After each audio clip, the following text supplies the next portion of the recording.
Hello drágáim! Megjöttem a napi pletyka rovattal. Megnézzük, hogy mi történt a nagyfaluban. Mi lehet ma csámcsogni. Remélem mindenki jó van, drágáim, mindenkivel minden rendben. Tudjátok, bárki bármit szeretne tőlem, weboldal űrlap. És másnap fogok e-mailben válaszolni. Na, nagyon beszélnek. Most gyors a pletyka, friss. Még egy 2 lapot szeretnék rákérni. Hát az 3 lett, de jó. Azt mondja, hogy...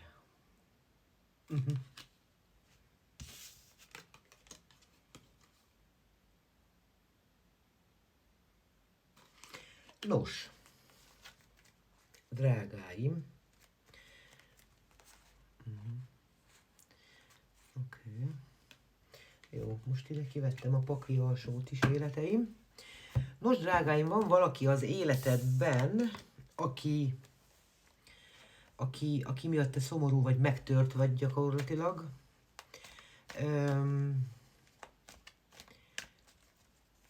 Hogyha együtt vagy vele esetleg, akkor is egyedül vagy. Nagyon sok sérülést okozott neked ez az illető. Nem fizikai sérülésre gondolok, most így kifejezetten. Jó, tehát ez most úgy is vonatkozhat rád, de elmondom, hogy ez kollektív, jó? Tehát csak ne pakold magadra, hogyha nem muszáj. Tehát ez úgy is vonatkozhat rád, hogyha együtt vagytok, és úgy is, hogyha nem vagytok együtt, jó? Mert mind a két variációban egyedül érzed magad, és egyedül vagy. Nos, ez az ember elég sok fájdalmat okozott neked. Nagyon-nagyon hullámoznak az érzelmek egyébként bennetek. Amit tudni lehet erről a férfiről, hogy ő a te számodra az igazi férfi, a vágy, a kémia, az rettentő mód ott van. Na most ez az illető, ez hamis profil alatt csekkol téged, drágám. Jó, valamelyik oldalon, bármelyiken, akármelyiken. Jó ideje tart már ez a, nem is tudni minek nevezik ezt közöttetek, de nem most kezdődött, és te már eljutottál arra a pontra, hogy jó, lassan el fog fogyni a türelmem, lassan el fog fogyni az időm, és meg fogom húzni azt a bizonyos vonalat, viszont nem igazán megy neked sem egyébként, meg neki sem, mert hogy nagyon úgy tűnik, drágáim, hogy lélektársak vagytok, és igazából szeretitek egymást, szerelemmel szeretitek egymást. Teljesen elvarázsoltad az illetőt, mondjuk ez oda-vissza működik, úgy gondolom. Imád téged, csodál téged, drágám. Csak hát, igen, nyilván vannak olyan tényezők, amik egy kicsit megnehezítik ezt a terepet.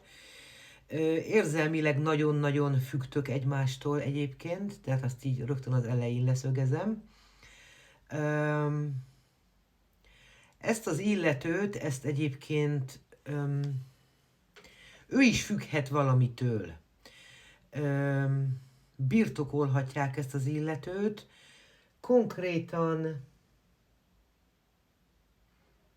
igazából nem mondanám, hogy kifejezetten egy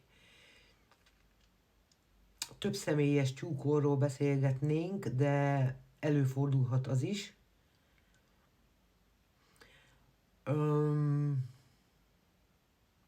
Nagyon sok korlát van ez az illető körül, és ezeket a korlátokat jelen pillanatban nem tud velük mit kezdeni igazából. Amit nagyon gondolok, hogy valahogy nem tud bízni, nem tud bizalmat adni nem tudja valahogy a ti helyzeteteket másik szemszögből megközelíteni, megvizsgálni. Ő szeretné egyébként, és nagyon úgy tűnik, hogy el fog jutni egy olyan pontra, mivel tényleg tiktak van már, fogy az idő, hogy bizony bele kell állnia abba a döntésbe, abba a választásba, hogy ez az egyensúlyvesztés megszűnjön. Ő benne is, bennetek is, és a kapcsolatban is, és igazából amikor ő megpróbálja meghozni azt a döntést, nagyon úgy tűnik egyébként, hogy nagyon nehezére esik neki ez a döntéshozatal, viszont meg fogja hozni azt a döntést, és akkor fognak a dolgok igen, tehát ez a döntéshozatal fog gyakorlatilag mindent beindítani körülöttetek is.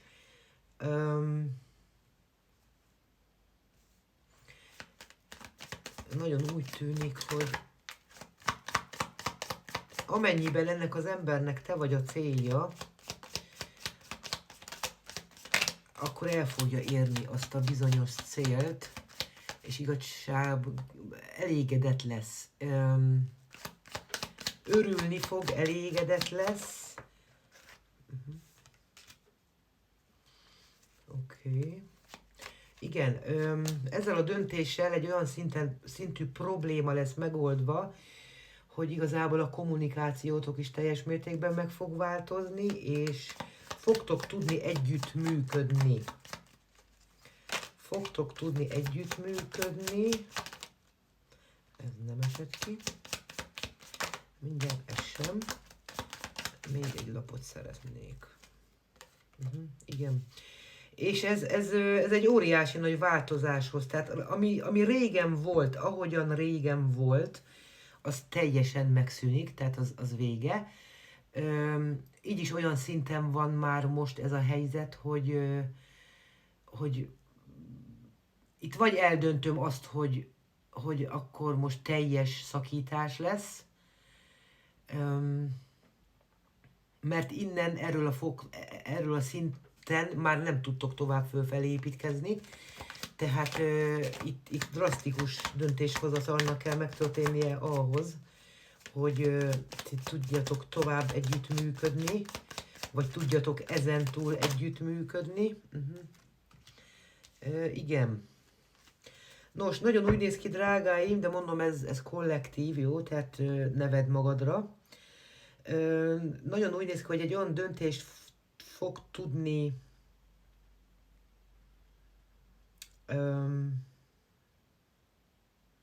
megszületni, hogy mind a kettőtöknek az öröm és a boldogság időszaka kezdődhet. Biztos, hogy lesz ennek egyébként a jövőre nézve egy-két olyan dolog, amikor úgy fogjátok érezni, hogy nehezített pályán vagytok, de én úgy gondolom, hogy ennél nehezítebbben, mint amilyen most vagytok, nem nagyon lehet lenni. Tehát, hogy nem minden egyszerű lesz, nem minden lesz egyenes, lesznek kanyarok, viszont nagyon úgy néz ki, drágáim, meg tudjátok oldani, és az a bizonyos idő nem fog elfogyni, amíg ez a döntés megszületik. Nos, jegyek, akik itt vannak, ők a bakok, ők a bikák, a rákok, a bakok, nagyon-nagyon a bakok, halacskák, bikák, és nyilván ennyi. Puszi, drágáim, jó legyetek!